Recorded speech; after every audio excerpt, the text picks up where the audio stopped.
तो 2024 का जो चैलेंजर प्लान है उसमें शिवपाल और अखिलेश की एकता क्या बदलाव ला सकती है? वीरेश जी आपके पास आ रहे हैं क्योंकि आप लखनऊ में हैं।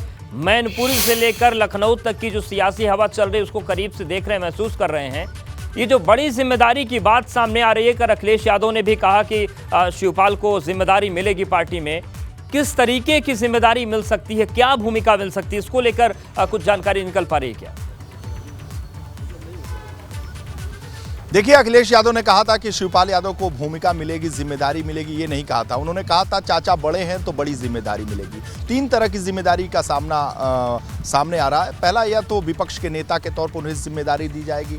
दूसरा, प्रदेश अध्यक्ष के तौर पर जिम्मेदारी दी जा सकती है। और तीसरा, राष्ट्रीय महासचिव बनाया जा सकता है। उनके कद और बड़ी जिम्मेदारी जो अखिलेश यादव ने कहा है उस लिहाज से देखा जाए, क्योंकि वो प्रदेश के महासचिव तो बनेंगे नहीं, राष्ट्रीय सचिव तो बनेंगे नहीं। और रही बात अब बाकी जिम्मेदारी की, तो वो जिम्मेदारी डिजिटल मार्केटिंग को सीखकर आपके प्रोडक्ट्स और सर्विसेज को दुनिया को बेचना चाहते हैं तो फ्रीडम ऐप को अभी डाउनलोड करें।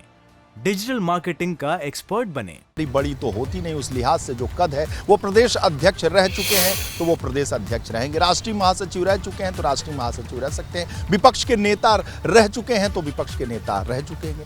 ऐसी तीन जिम्मेदारियां सामने आ रही हैं। विपक्ष के नेता के तौर पर अगर वो रहते हैं तो जिस तरीके से Y+ से सिक्योरिटी छीन के Y की गई, उनकी सिक्योरिटी छीन ली गई। उसके बाद अखिलेश यादव ने कहा कि मैं अपनी सिक्योरिटी चाचा को दे दूंगा, शिवपाल यादव को दे दूंगा। Z+ की सिक्योरिटी पूर्व मुख्यमंत्री के तौर पर अखिलेश यादव को मिला हुआ है। सरकारी सिक्योरिटी NSU कमांडो हैं, तमाम कमांडो हैं और पुलिस हैं, तो वो अपनी सिक्योरिटी से कोई ये बाबा जी का ठुल्लू नहीं है कि इधर से बांट के उधर दे दिया, जिसको चाहा उसको दे दिया। और ये समोसा नहीं, चाय नहीं है कि यहाँ से उठाया उसको दे दिया, हम नहीं मुझे खाने का मन नहीं तो उनको दे दिया। तो उसके लिए एक रास्ता है। रास्ता ये है कि विपक्ष के नेता के तौर पर अखिलेश यादव उन्हें बना सकते हैं। अगर बनाएंगे तो खुद विपक्ष के नेता की जो हैसियत होती है वो कैबिनेट मिनिस्टर की हैसियत होती है। उससे दो समस्याओं का समाधान हो जाएगा। एक समस्या का समाधान हो जाएगा कि Y+ की जो सिक्योरिटी मिलती है, एस्कॉर्ट मिलता है, वो कैबिनेट मिनिस्टर को मिलता है। विपक्ष के नेता के तौर पर वो सुरक्षा उनको मिल जाएगी। साथ ही साथ जो बेंगलो छीनने की बात आ रही है उस पर समीक्षा की बात आ रही है।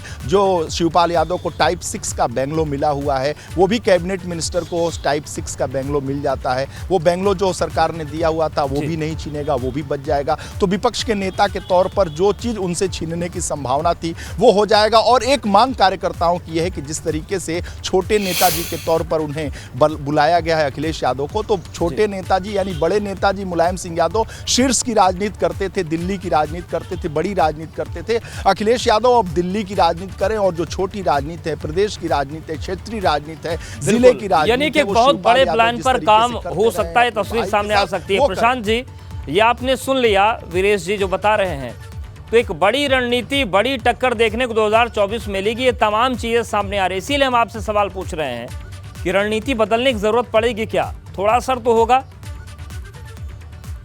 देखिए, भारतीय जनता पार्टी का विचार का जहां तक प्रश्न है और समाज पर जो भारतीय जनता पार्टी की सरकार के विचार का प्रश्न है, तो हम तो सर्वे भवन्तु सुखिनः में विश्वास करने वाले लोग हैं, अंत्योदय की बात करने वाले लोग हैं। हमारी सरकारें हो, हमारा कार्यकर्ता हो, वो सर्वे भवन्तु सुखिनः और अंत्योदय की बात करता है, अंतिम व्यक्ति के उदय की बात करता है, अंतिम व्यक्ति को आगे लाने की बात करता है। तो इससे हम लोगों का काम है कि हम विकास करें और विकास कार्यों से अब जनता के हृदय में स्थान बनाएं। शिवपाल जी कहाँ रहेंगे, किसके साथ रहेंगे, इससे कोई फर्क पड़ने वाला नहीं है। हमारी सरकारों ने जनता के हृदय में बसने का काम किया है, जनता के हृदय को जीतने का काम किया है। ठीक है, जनता के हृदय को जीतने का काम कर रहे हैं। मनोज जी, वक्त का मैं ये बताइए कि जितनी संभावनाओं का जिक्र वीरेश जी ने किया है, ये जो जितनी चीजें हैं इसको लेकर आप लोगों को कितनी मजबूती नजर आ रही है? किसी भी संभावना पर काम होता है तो कितनी बुलंदी मिलेगी पार्टी को? देखिए, पूर्व के संवादों में भी हम लोग कह चुके हैं और हम लोग इस को मानने वाले हैं कि एक पत्रकार को, एक स्वतंत्र पत्रकार को, एक कवि को, लेखक को अपने तरह से किसी भी विषय का विश्लेषण करने का उसका विशेषाधिकार है। वीरेश जी ने जो संभावनाएं बताई, उस सब संभावनाओं में कुछ भी हो सकता है। और जब राष्ट्रीय अध्यक्ष जी ने ये बयान ऑलरेडी दे चुके हैं कि चाचा एक बड़े कद के नेता हैं और उनको बड़ी जिम्मेदारी से नवाजा जाएगा, तो जो राष्ट्रीय अध्यक्ष जी फैसला लेंगे वो सभी को सर्वमान्य होगा। सवाल ये है कि चाचा को कौन जिम्मेदारी मिलेगी, इससे ज्यादा जरूरी भारतीय जनता पार्टी के लिए ये है कि वो ध्यान करे कि उत्तर प्रदेश के किसानों को खाद कब मिलेगी। अभी शामली के किसान खून के आंसू बेचारे रो रहे हैं, उनके हजारों करोड़ रुपए गन्ना के मूल्य बकाया है, उनका भुगतान योगी आदित्यनाथ जी की सरकार कब करेगी। बेटियों की सुरक्षा कब मिलेगी। दलितों पिछड़ों को टारगेट करके स्कूलों से संस्थानों से उनकी नियुक्तियां करी जा रही हैं, जबरदस्ती रिटायर करा जा रहा है। तो उनको जो संस्थानिक रूप से भी दलित पिछड़ा और बहुजन वर्ग के साथ अन्याय हो रहा है, मुख्यमंत्री जी सिर्फ अपने स्वजाति लोगों को हर जगह। ठीक है, जवाब ले लेते हैं। प्रशांत जी पूछ रहे हैं कि शिवपाल जी को जो मिलेगा मिलेगा, किसानों को खाद कब मिलेगी, बिजली कब मिलेगी, रोजगार कब मिलेगा युवाओं को। प्रशांत जी देखिए, मैं ये कहना चाहूंगा, पहले मुझे बोलने दिया जाए।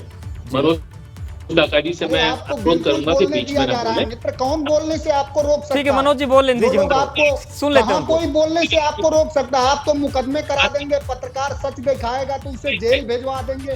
किसी तरह की लोकतांत्रिक मर्यादाओं और मूल्यों का पालन आप करने को तैयार ही नहीं है, सिर्फ तानाशाही कर रहे हैं आप। ठीक है मनोज जी, सुन लेते हैं। आपने जो सवाल पूछे जवाब ले लेते हैं।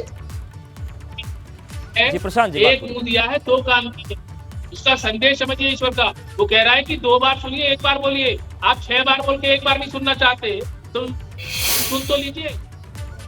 बिल्कुल, तो ये सियासी आरोप प्रत्यारोप चलते रहते। डिजिटल मार्केटिंग को सीखकर आपके प्रोडक्ट्स और सर्विसेज को दुनिया को बेचना चाहते हैं तो फ्रीडम ऐप को अभी डाउनलोड करें। डिजिटल मार्केटिंग का एक्सपर्ट बनें।